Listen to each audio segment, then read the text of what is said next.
It's a little sad, the reason that I'm really interested. I had a dear friend of mine, she got hit riding her bike to school and a car ran into the back of her and it killed her. I think at the time, she was like about 16 years old when it happened. And just recently, February 1st, a constituent of mine, her son was on his way to school, coming down that Van Dyke corridor, and he got hit by a car February 1st, and he passed away February 11th. He had just got chosen for Nassau's medical program, and he also got chosen for an Ivy League school that he was not able to attend. It was just sad just to see that he was 17 years old.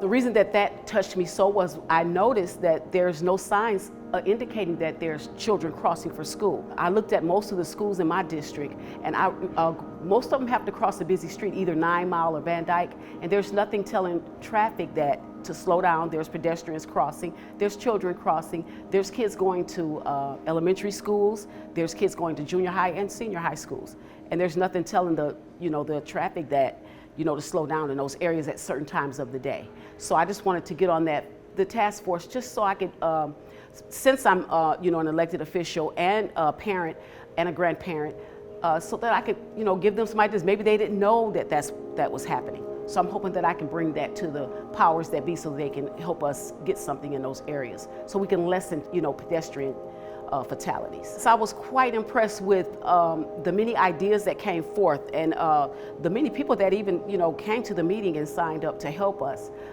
So it made me feel like this is the right thing. I need to get on this. Okay, I know I can't solve everything, but if I can stop one fatality, I think I've done a great job. What I'm looking for is working with different departments to bring in monies, because it's going to take money to get the roads safe.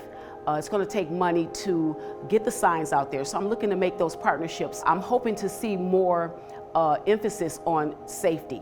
I know during COVID, I noticed a lot of traffic, not just riding traffic, but foot traffic. And I've noticed a lot of people, even in wheelchairs or walkers, getting out and, because they have been in for so long, people are getting out. So I want to see more things for people to walk to, ride a bike to, and I just want it to be safe. I want the bike lanes to be safe. And I don't want to just point out all the problems, but I also want to come up with solutions. So I've been talking with the residents to find out what's good, and I've got good feedback and emphasis on that. So I'll be doing a lot of that going forward.